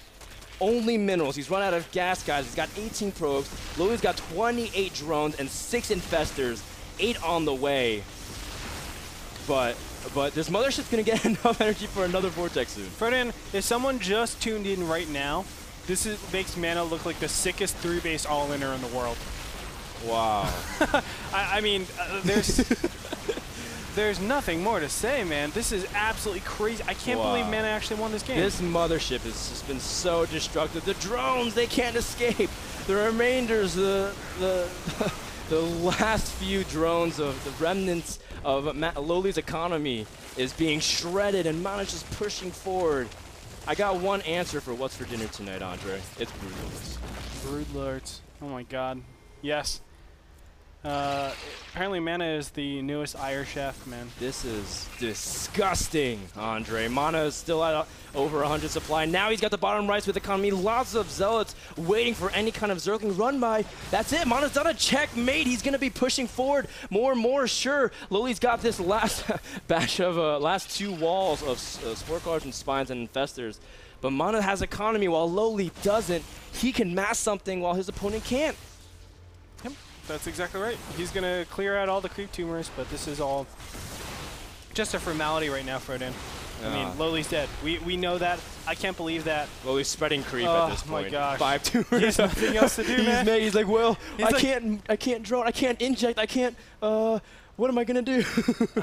Lowely has 47 larvae, but nothing really to spend on. These drones are working overtime, and which is something we're very familiar with, Andre. FRODAN, like, I don't even think I need to do an analysis of this game. It's just don't clump up your Broodlords. That's going to be my next trick? No, I'm going to have an email from Lowely saying, can you show me how to not clump up my units? Because he had a 1 game, and he just lost to a 3-base Protoss at like 25 minutes into it. Andre, when I was watching the 2003 World Series, the Yankees versus the Diamondbacks, I remember thinking, well, maybe if the Yankees get a double and then a single and then a home run and then someone walks and another triple, another home run, then maybe Yankees can come back into this game. That's what Mana did. He said, well, I'm going to just hit gold, strike gold 3 times in a row with Vortexes and another Vortex and another Vortex, able to get money engagements even after a horrendous series of battles. The last final attempt, feedbacks on the Infestors, another Vortex. Why not? Because if 3 isn't good enough, 4 definitely is. Oh gosh, he is the Oprah of Vortexes, man. He just dishes them out like candy. Wow, just so many Vortexes available for everyone. Fungal's actually doing a pretty good job holding down the army, and the Colossus are losing all their shields, but there's really no other further DPS. At this point, Lowely would be better off dropping the Infested Terrans. Talk about being very cost efficient. 1 Archon, 52 kills. 1 Colossus, 105 kills. 70 kills, 90 kills, 72 kills. This is insane. Mana's killed hundreds of units. The units lost tab, Andre. The units lost tab. 675 units have been slain. You know, you taught me a word for I this. feel like I'm watching Mr. Bitter's death count in Dota 2. Aww. GG. You know, you taught me a word for this. Camera 4. It's nasty. That was nasty. That just happened. I can't believe the Vortex was literally like off. Like the Archons should not be able, even if Archons had blink, they should not be able to get in that Vortex. That was absurd. What a position. What a save. You know, it's one of those stories where it's like, you ask me, what can Mana do to come back into this? And normally I reply some smart aleck remark like, okay, well, he makes a nuke. And then Lowely puts all of his units in there. Even though he doesn't have a nuke, he still makes it. And then he sets the nuke off on all the units. Lowely remaxes, and they all die too.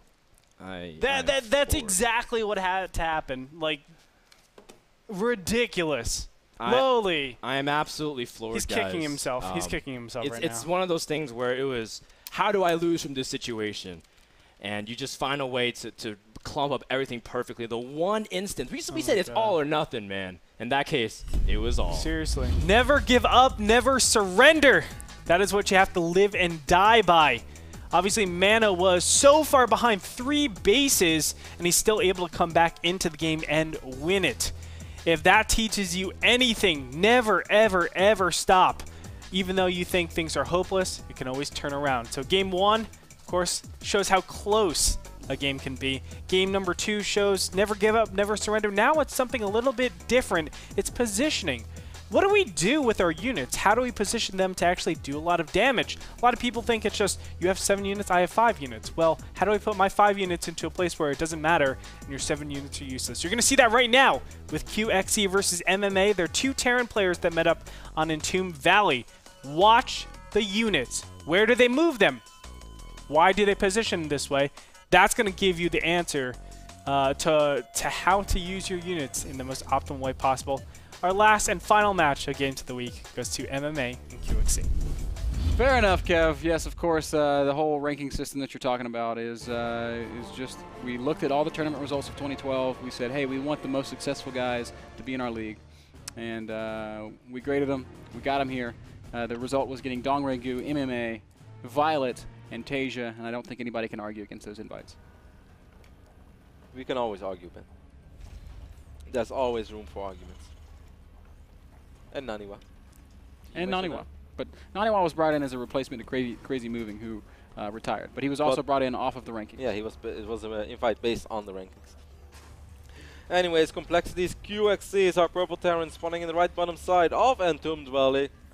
While Slayer's MMA is our red Korean Terran spawning on the left top side. Ben, quick gas this time for QXC. So he's not going with the no gas fast expand like we saw him do on Metropolis. Yep, last game he had to play against a little bit of aggression. He's going to turn it around, put the shoe on the other foot and say, hey, MMA, let's see if you can deal with my version of harassment-based play. QXC is one of the better macro players, or I'm sorry, better micro players in the foreign scene. He's always had really great control. I can actually remember having him on my show like a 1.5 years ago. He came on and was showing us how to micro Marines against Colossi. And it sounds kind of silly, but he was actually picking out the Marine that the target was colossing it, or that the Colossi was targeting, and moving it away so that it was only splashing on one unit, which is just absurd. Yeah, that kind of stuff is really cool. But there are not often scenarios. Like those kind of micro things, they are awesome, but they're also really things that you can like set up. It's kind of like a Blink Stalker fight if you both set it up in a custom game. Some people think like, I can train my micro a little bit like that. We play Blink against Blink, but it's just so different than the real scenario actually like in real time when it's going on in a game, because then you have to deal with different army movements. You have to keep your macro going. You have to keep your macro going. It's going to be a sentry in the two, or a sentry or two in the mix as well. So it's all very different. Not really sure how effective those kind of trainings are, but it's always nice to show off a little bit. You know, another little trivia point about QXC. Today, we're very used to seeing Terran players drop multiple places all around the map at the same time. Yes. QXC was actually one of the first players to do that, and I can remember everyone made a really big fuss out of his play in the King of the Beta because it was like, oh my god, QXC dropping everywhere at the same time. And so the first thing that that I asked him when he came on my show is, hey QXC, how do you do it? He's like, I just shift Q drop commands. It's so much less impressive than everyone else hoped for. Yeah. Hope for that like double screen 300 APM multitasking. No. Nope. Just a couple shift clicks. Just a couple shift click and don't really look at it. But he was the first, ladies and gentlemen. I think Select was really kind of one of the great pioneers of that style as well. At least in the North American scene. I've always been a fan of Select, man. In Warcraft 3 as well, he was so good. I'm sad that I never really understood Dawn of War, because I would have loved to see Select just dominate everybody in Warhammer. Yeah, he was like the most successful player of that game of all time. Yep, very plainly. He switched because the competition in Warcraft 3 was very hard, and certainly winning a WCG qualification in Korea was almost impossible. And then he saw that that game was in WCG, selected like, let's try. Good stuff. And well, he tried, man. He won WCG as well. Then he retired. Then 6 months later, they announced, hey, there's gonna be Warhammer again. Select's like, cool. I'm gonna go back to playing again. Wins again. Also won like a mobile tournament. Yeah. at the same event. Yeah, Select is crazy talented in pretty much whatever he does.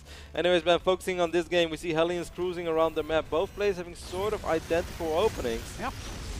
Almost completely identical openings. The only real exception being that MMA, for whatever reason, knows what's coming and is going to get that Viking out. That's going to make it's going to make dropping with this medevac very hard for QXC. This time we can also see that well, this is quite a different scenario. Never mind. I want to make a smart phone ban, but it's not smart, so I'm not going to say it. Don't make me say it. I'm not going to say it. You don't have to say it, Kev. Cool. MMA is going to bring a couple of SCVs with this push. I wonder what he's trying to achieve with that. Maybe he's going to try and shut down the NASL. Maybe put a bunker contain at the bottom of that ramp. QXC is going to move out right on this moment, man. There's quite some damage on one of the Hellions of MMA. He does have 4 Hellions. Looks like QXC has more units there. A little bit of a micro battle going to ensue.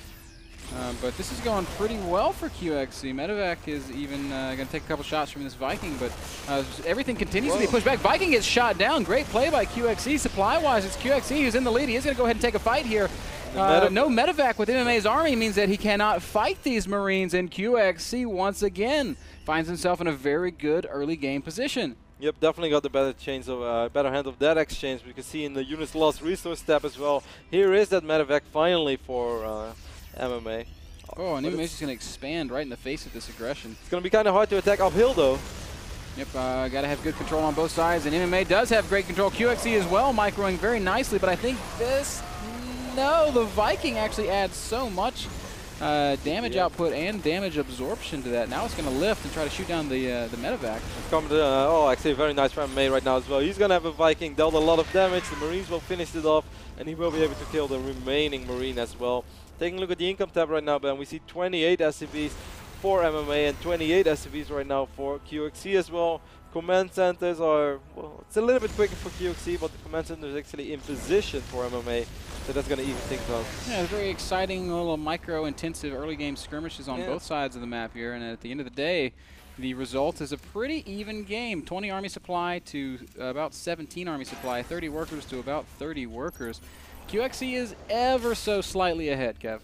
It's minor, but he is a little bit ahead. We see 2 additional Rexes going up in his main base, and now we do see those 2 additional Rexes going up for MMA as well. So both players still playing 100%, 99% identical. But QXC, as you said, just a tiny little bit ahead. But MMA is going to be able to mine a little bit quicker from his natural, so that might even everything completely out. QXC is going to send out a couple Hellions around the long way. MMA has not spotted this. I don't think he's going to spot this, so this could once again do some pretty good damage. These Hellions can do a lot of damage in the harass, but he could also perhaps need them to defend, and that's exactly what QXC thinks right now. Well, for a second he thought about that, but then he decided to change his mind once more. MMA also, for whatever reason, feels like he needs to go back home, perhaps just realizing that all things considered, that the fight would have been too even to really take. MMA does not see these 3 Hellions, but making their way over. There are 4 Marines though, so 1 Hellion will fall immediately. There's a siege tank. That's the most clumsy siege tank I've ever seen, but he finally gets down the ramp, and when he does, makes short work of the 2 Hellions. Freaking hero siege tank, man. he distracted the Hellions. You see him coming down that ramp, man? He was like, he looked like he was dancing a jig. No, it's not clumsy at all, man. You know, people actually get hurt when they get called clumsy. Because whenever people call someone clumsy, they try everything within their power to not look clumsy, and it looks even worse. So this siege tank right now, you made him so self-conscious about his clumsiness. This is the most insecure siege tank that have ever been. Wow, insecure siege tank. I'm sorry, siege tank. Look, you actually made me feel guilty about that. He's accidentally soon going to run over 3 Marines just because he thinks he's so clumsy. That would certainly confirm our suspicion that he is the most clumsy siege tank driver. 41 supply right now for MMA, 37 for QXC. Small worker lead for MMA, but that's really about it. You see Stim being researched. I don't think that MMA has Stim yet. No, he's not even researching it. Now that's the first real big difference, man. As we see Combat Shield being researched for MMA. But QXC has 2 tech labs, so he's getting both of the upgrades. MMA is just persistently aggressive, man. He's never really given up on this aspect of his play. And QXC dropping a command center right now. That's a pretty substantial investment. Siege mode is ready for MMA, so he can almost ready for QXC, but it's not just there yet. You can try to set up a little bit of a contain. You're right, it did just finish up. QXC is going to really want to get position, and he does immediately siege up. But it's not going to be good enough. That tank is going to fall, and MMA all of a sudden with a really strong position down here at the base of QXC's natural expansion. Good. Suddenly MMA pulls 20 supply ahead right now, Ben. 11 army supply. This Viking is going to take a lot of damage. Pretty important. Not just the Viking, the entire army there. Finally, Stim goes down. That's going to give so much extra damage output to QXC's army. He's going to try to get down this ramp, but the tanks are just too much. And a 20 supply lead becomes a 30 supply lead as MMA just continues the relentless aggression into QXC's natural expansion. But this Viking is quite a hero right now, Ben. As MMA is going to be forced to scan every time. Oh, the tank just got in range. Beautiful moment to scan right there by MMA. Of course, a little bit of luck involved as well. Man, this SCV is playing Russian roulette with his life building this command center. This is also quite the hero Viking right now, keeping the medevac away, forcing MMA to use scans versus just parking the medevac there for high ground vision. But a new Viking comes in, And The Hero Viking is no more, but the Hero Viking is no more. And wow, this is getting really, really tough for QXC. Still hanging on to about a 30 supply deficit, not allowing MMA to lengthen that lead anymore. New Viking does pop out. That's another really nice move. a little bit of a drop going on over here as well, though, and I don't think QXC is completely aware of it yet. He's going to see those units right now. He has quite a few Marines on the high ground. He's going to try to reposition one tank. MMA dealing some economic damage in this phase of the game, and during all this, Ben, MMA is dropping his additional command center as well. I have to admire the patience of QXC, not freaking out and just throwing everything at this push, but at the same time, you have to recognize the absolute peril of his situation. MMA with a strong contain outside this natural expansion. If only QXC had some more Marines. He has 70 Marines right now. Just like that, MMA says, okay, I've done enough damage, I'm gonna back off. I think he's afraid of that moment where QXC could potentially pull SCVs, and then if he stims in, because MMA knows that QXC has stim, as he used it in the previous fight. So I think he's afraid of that scenario, and I think it's an excellent decision by MMA to at least wait until he has stim as well. I like that MMA is able to make these decisions. It's so hard to give up the contain like that. Now there is a small drop coming from QXC into the natural of MMA, so QXC trying to counter. Oh, there's still no stim for MMA, so this is really annoying to defend, man. Yeah, forcing a lot of SCVs to be pulled off the line. This is a nice little move by QXC, and he's killing a lot of SCVs here, up to 18 worker kills, 20 now. Oh my goodness, QXC. What a hero drop. Yeah, he's still dealing damage. A fantastic drop, doing huge amounts of damage, up to 28, 29 worker kills, might even get 30. Finally it gets cleaned up. 29 worker kills will be the final count. 8 Marines, man. And those were the most cost-effective Marines of all time. Army Supply still firmly in favor of MMA. And he does have the third base, but you know what? So does QXC, just landing this third base. Look at this Marine. It's going to try to be as cost-effective, man. I don't think it's going to happen, Kev. Nope. It's not going to happen. MMA is going to try to get in a good position once more, as he has stim now as well. The Marine counts still favors MMA, 46 over 37. Siege Tank favors MMA as well, but of course the economy is going to favor QXC if this continues. First tanks are getting sieged right now. Oh, and a big engagement starting to shape up here on the base of this sort of low ground here. One siege tank falling on QXC's side of the map. Still MMA, yeah, now one tank going down for MMA as well. So both players trading here.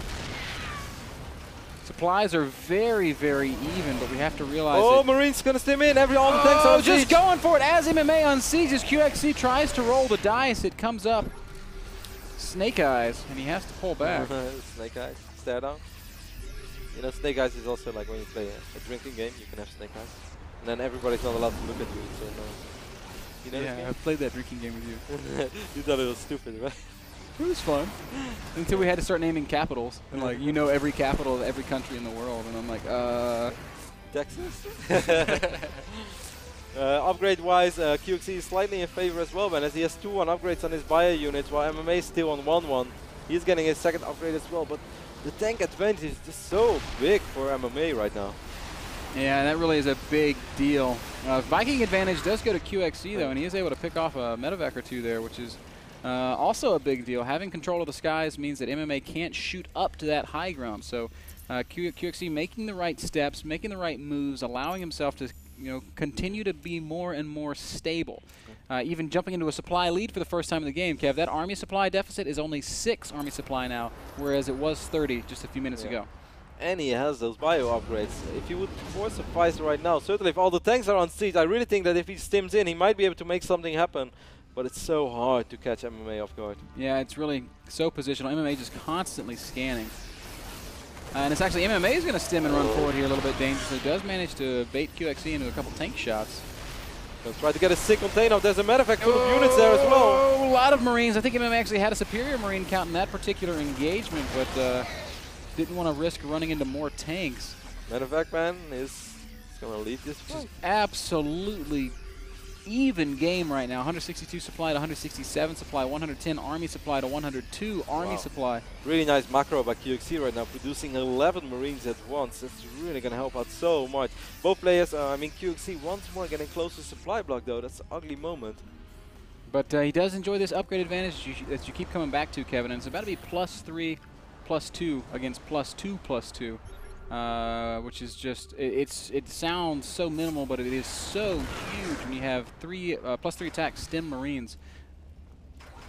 Fourth base is going to be a lot quicker for QXC as well. It's already floating over the command center. MMA right now is going to try for some serious aggression, I think. Big stim being used on most of these bio units. And MMA wants to commit right now. He's going to come right up the ramp of QXC. He feels like this is his angle. It was a big exchange, but after the dust settles, QXC still enjoys that supply lead. So that was a fruitless attack, Kev. Well, the longer this continues, the better it's going to go for QXC, of course, because he is going to have that base advantage. He still has a small economic advantage as well. MMA still trying to find openings, forcing openings with these drops. And he's doing a good job of it, dragging QXC's bio through some tank fire there. Well, these Marines doing a really good job as well, but at the same time we still have these Marines over here. Well, I think actually QXC forced the cancel on the fourth base of MMA. Oh no, it's over here, never mind. Man, I just freaked out, because that would have been huge. But it is going to float down, and QXC does have this hit squad here, making its way up into the third base of MMA. There's nothing back at home to defend that. Finally, some reinforcements are turned around. They will come back, but more workers are going to fall for sure. Not as effective as the first one, but many. it was going to be hard to be as effective as the first one. Look at these two little soldiers. This is Solid Snake and what's the other guy? Tom Clancy. Splinter Cell. Tom Clancy? Isn't he the guy who writes the books and the games? Oh, no high ground vision. Try to get a pick off a siege tank. No high ground vision. Units do die. No high ground vision indeed. That's going to allow QXC to rain down on MMA. God. MMA doesn't realize it. Could have dropped the scan, but it instead is forced to unsiege. Just a big win for QXC. He's going to continue pushing forward with all this stem bio. Finally, MMA gets some tanks sieged up, but he's going to have to give up this position once again. He knows it. Now, for the first time in a long time, and QXC has a siege tank lead. He still has a reasonable Marine lead as well. QXC in the first game, everything looked so great for you, but then suddenly you got outplayed. In the second game, he's really going head-to-head with MMA. Absolutely, man. Just punch for punch. He's there the whole way. Sam Fisher, I think, is the Splinter Cell guy. Sam Fisher, you're right. You know, I bought a Splinter Cell game once on my Nintendo GameCube because it always got such high reviews. So I was like, this must be really good, and the cover looked quite good as well. But before you could start the game, you had a training phase, and I really didn't enjoy it. I stopped at the training phase and never played the game. Wow. I bought it when it was a budget title. That was only like $10. I've actually never played Splinter Cell. I have played a little bit of Metal Gear Solid, though. I think it's a great game. I played Snake Eater, and I quit playing that when I got to the sniper part because it was just too tedious. Such a positional game right now with QXC is pulling further and further ahead. MMA, I love his aggressive style, though. This is what we saw of him against MVP as well, when it was often MVP defending, but slowly but steady MVP stabilized and then eventually crushed MMA. Hero Supply Depot catches this little squad of units and allows MMA to react to it. At the same time, MMA is dropping over in the back of QXC's base, but QXC's responding just Medevac! Actually, Medevac's going to be the hero there. Oh! So wow, what a hero Marine. He will eventually go down. Man, it's crazy how much these medevacs have an influence on these Marine battles. Like 8 Marines against 8 Marines in a medevac. Look at this drop. Oh, QXC's going to have to be careful right now. A lot of units were in the medevacs, but still. Oh, I don't know if this is a good fight for QXC. He's going to lose a lot of bio, but he's killing a lot of siege tanks. Oh my gosh, was I ever wrong? It was a great fight for QXC, crushing all of MMA's units there, jumping to a 60 supply lead. Now all QXC has to do is get across the map, and he has this game within his grasp. A lot of units are in production for QXC, so this is a little bit deceiving. Oh, medevac with a tank in it will fall as well. More medevacs falling. QXC playing fantastic. Great play from QXC. MMA trying to push back. He's down 60 supply, though, and look, here comes the reinforcements. The cavalry is here. Only 4 tanks on the map right now for MMA against 16 or 14 for QXC. That's crazy. And those tanks are going to siege up right in range of MMA's tanks and make very short work of them. This is going to completely deny mining at the 4th base of MMA. He has no additional expansions anywhere on the map, and QXC maxed out with a great position. The good thing is for MMA is that he lost so many works in his natural that he will be able to mine from his natural a little bit longer. But that's not really what's going to win him this war, I guess. He's going to have to manage a really good fight somewhere. QXC is off 60 army supply, man. What a great game by QXC. Yeah, and look at this big wave of purple in the middle of the map. MMA is going to try to intercept it, but there are so many Marines over here for QXC as well, and they still have better upgrades too. They do manage to kill all the siege tanks, but the Marine count just way too high, allowing QXC to continue pushing forward, continues to stay sort of max at 196 with 196 supplies, finishing up a new command center. That will allow him to hit that 200 cap. Really solid play by QXC. I'm kind of blown away by how well he did this. Having that massive lead in game number 1. I think MMA is going to try to make a final. Wow, this is really smart. But good scan by QXC right on the right moment. And he will take out one of those tanks. I thought it was going to be better. I really can't stress enough how I feel like the time in the Complexity House is really paying off for these guys. They've been posting better and better results at each tournament. And here we have QXC going toe-to-toe with MMA in a very intense macro game on ANTON Valley. MMA going to try and secure these rocks, but QXC is aware of it. QXC is just doing everything right now. He knows that MMA is down to 3 bases. He's dropping 2 additional command centers. There is one base over here, but this one is going to fall as well. Nice stutter step micro there by QXC. During all this, he did lose perhaps a siege tank or 2. But it doesn't matter, Kev, because he's just got way more stuff than his opponent. Staying maxed. MMA is slowly creeping up back to another max, but I almost have to question whether or not there's enough resources in the bases he controls to get 200 supply. Well, he will get the 200 supply if he doesn't lose any more units, but that is unlikely because QXC just keep forcing small exchanges, which of course favor him because he's so much stronger economically. MMA is going to try to make a stand over here with everything, but there is a lot of units over here for QXC. A ton of units for QXC and another huge reinforcing wave making its way up through the center of the map. So even if QXC loses that battle, the war is still well within his grips. 187 supply to 150. MMA doing a great job controlling space with his tanks now, Kev. If we look at the tank count, now it's MMA who has retaken the advantage there. And he was down 10 tanks, but he's also down 40 Marines, man. And 40 Marines with 3 upgrades, that's a really, really big deal. He is going to manage to pick off a couple more siege tanks, though, and with that little fight, he can secure a new base once again. QXC is going to use this opportunity to load up and make a huge drop over in the natural. MMA is at least somewhat aware of it, but I don't think he has any chance of getting there in time. If he stims, oh, man, QXC. You think he should have gone for it? I say yes. I think he should have gone for it, but I certainly can't blame him for backing off there. That's a lot of supply tied up in those medevacs. You never know how many Marines really stim in. Yeah, that is a lot of supply. If we lost all that, then suddenly this game is a whole lot even. More even, yeah. As QXC still maxed, still advancing his position, but MMA has secured a new base. That means there's more life in MMA still. QXC instead going with a smaller drop and 2 medevacs full of bio units going to unload in the natural of MMA. But MMA has quite a few units over here. MMA's taking an upgrade lead, Kevin. QXC hasn't gotten +3 armor. I thought he had. That's crazy. Now +3 armor is finishing up for QXC, but MMA has closed that gap. It's no longer a disadvantage for him. Additionally, his siege tanks have +2 attack against the +1 attack of QXC's tanks. So MMA's fighting strength is quite high. There's so much supply in all these medevacs, and 2 medevacs are so low on HP. Kind of risky. Was there a Viking in one of those medevacs? Drop on the bottom half of the map is going to shut down another one of QXC's expansions. He could potentially, if he stims right now, I think he can still take out this command center. It's going to be sort of close, but I think you're right. This command center should fall. QXC running over with units as quickly as he can, but he's miscollected him. He didn't rally them all the way up into this expansion. Marines just sitting idly by as the command center gets shot down. Painful loss for QXC. Oh god, MMA, are you really going to try to do the same thing all over again? QXC still with a lot of units over here in the right. Oh, he's going to siege on the high ground. Man, this is pretty sick.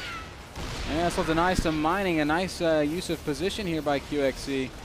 Supply-wise, it's QXC still with the advantage. 30 army supply lead for QXC. He also just trapped a ton of units, and there are quite a few units as defending for QXC. Well, look how many siege tanks there are in the main base for QXC, Ben. A ton. That almost can be on purpose. That is a huge amount of tanks. I'm sure he'll bring them forward pretty soon, as he's going to need them in the next heads-up engagement. MMA has 17 tanks, and QXC's 16. But as you pointed out, Kevin, this is like 8 tanks sitting in QXC's main, so basically half of his tank fleet is back at home. I'm surprised that MMA is not really trying to deal with this right now. He's floating over the orbital of his natural instead. I love it, Ben. The moment that he can actually do that, he's doing it immediately. Could definitely use these refineries as well. He's starting to run a little low on gas. Even though, of course, he can always move a lot of Marines. MMA dropping again in the bottom left as soon as he sees QXC retaking that expansion, Kev. A lot of low HP SCVs already as well. And the army of MMA is getting so formidable, man. It is just a huge force. Big fight trying to unfurl in the middle of the map. MMA. This orbital is actually going to kill fall, him, man. He's like a vampire, and he's going to pick off another command center. Really? No. QXC just has no units here. He's either going to lose a ton of SCVs or the base at the same time. We've got more fighting in the middle of the map as QXC tries to secure another new expansion, but siege tanks in a very awkward position. MMA is going to have to back up a little bit. MMA is not stimming now. He could have killed even more SCVs over here if he paid a little bit more attention, but he was obviously worried about this huge army. I can't blame him, but MMA has really turned this into a real game again. Yes, he has, securing yet another expansion. 185 supply to 200, and the only reason MMA is not max is because he's lost a couple of depots. Oh, he's going to siege up, but QXC is doing the exact same thing. And this is a better position for QXC. These tanks are going to absolutely crush, and MMA has to back off once again. Painful losses. Yep, that's true. As he dips about 30 supply below QXC there. I think if he would have only just attack moved here rather than right-clicking on the orbital, he would have killed way more SCVs and then also would have killed the orbital. We're going to see a small drop over here from QXC. He's going to fly right into this missile turret though. And that's a shift drop, shot down. Yeah, that is the old QXC shift Q. And there's not a whole lot here for him to kill. A couple of he has to be careful. This is not MMA's real army, and QXC has so many units over here. I think MMA is going to lose so much over here. Oh, very dangerous engagement. Yeah, MMA really wants to take out this expansion, but he's overestimating his army strength as he's got tanks misrallied into the tank line of QXC. Another pivotal mistake here. MMA really trying to hang on. Does end up forcing this command center to lift. Kills all the SCVs there. Orbital will probably fall. Yeah, I think it is going to burn down. QXC's dropping the top half of the map, still alive, killed all the SCVs mining gas there, but does ultimately get cleaned up. I'm going to see a drop over here. Wow, Hero Marine, man. Behind enemy lines! Wow. Oh, God. This is Billy's unimpressed dad. Oh, he says, I take fire, I give no, I don't care. Man, pretty sick Marine right there. That was the... You see it still having a massive supply lead. MMA is going to siege up a QXC with so many all Marines. The Marines are here, and that's a bad fight for MMA. QXC finally catching another break. Getting a really good exchange here. MMA finally going to stand and fight, but the numbers just don't seem to be in his favor. He picked up accidentally 8 Marines during that fight as well. QXC, of course, still has quite a bit of supply stuck over here. Yes, it is denying a base, but eventually... Yeah, that is a huge amount of supply just kind of chilling. And what if he were to lose that? What if MMA just made a big push up into that? +3 siege tanks right now, but against only +1. But the siege count is heavily favoring QXC right now. 21 over 7. Oh, that's huge. Absolutely huge. I mean, +3 is a big deal, of course. But I think MMA just scanned this to see if these units are still here. Yes, they are still there. I'm very surprised he doesn't stim in with, let's say, 25 Marines. He will easily take this out. I guess the other line of thinking is, hey, that means he has all the QXC has all the supply committed to the top right. Why can't I just continue attacking down into the bottom left? Or even attack in the left, expand in the left bottom. What a crazy TVT over here. Really excellent game so far. Yeah, fantastic game. These guys seem pretty evenly matched, even through game 1. QXC had MMA on the ropes. MMA managed to claw it back. This game has gone both ways several times. QXC is maxed out, man, and he still has less workers as well, which is actually a good thing on the moment. Wow, MMA just carelessly losing a couple units there on the right side of the map. So QXC just enjoying this positional advantage that he has. Here's the big stim, going to come forward chasing some of these medevacs. Oh, great control by MMA. Even 40 minutes later, still cruising along. Look at MMA's APM right now. Both these players just blazing fast. 504. 504. Oh, MMA. Just cruising. QXC is also much faster than I think people give him credit for. Look, guys. Look, man. They expand in peace right now. We are just a peaceful settler nation. We just wish to mine these resources and be left alone. QXC shuts down this drop pretty well. He still has 33 SCVs. He shouldn't lose too many more. Be careful with all those Marines MMA. It's pretty sick contain right now. But QXC seems to stabilize. He still has these units over here. Not trying to pull them back. Really likes to have the idea of denying that fort base. Wow, this looks really dangerous for both players. QXC is going to siege up and just a single tank volley just mulching everything in range of it. In a really awkward fight, honestly, for each player. A lot of Marines dying on both sides. A lot of tanks dying on MMA's side. QXC going to continue to flex his siege tank muscle. 23 siege tanks to 4 right now. One thing MMA does have going for him is great mobility. Oh, man, this is actually 2 medevacs full of bio units right now, but they're going to fly close over all these Marines. MMA has to pay attention to this. Oh, he's not watching. Oof. Yes, he does pull it back at the last possible second. 16 Marines. That was a bumpy ride if ever there has been one. Big fight here on the tanks of QXC. MMA finally getting a pretty good angle to engage from. Will get a few tank kills.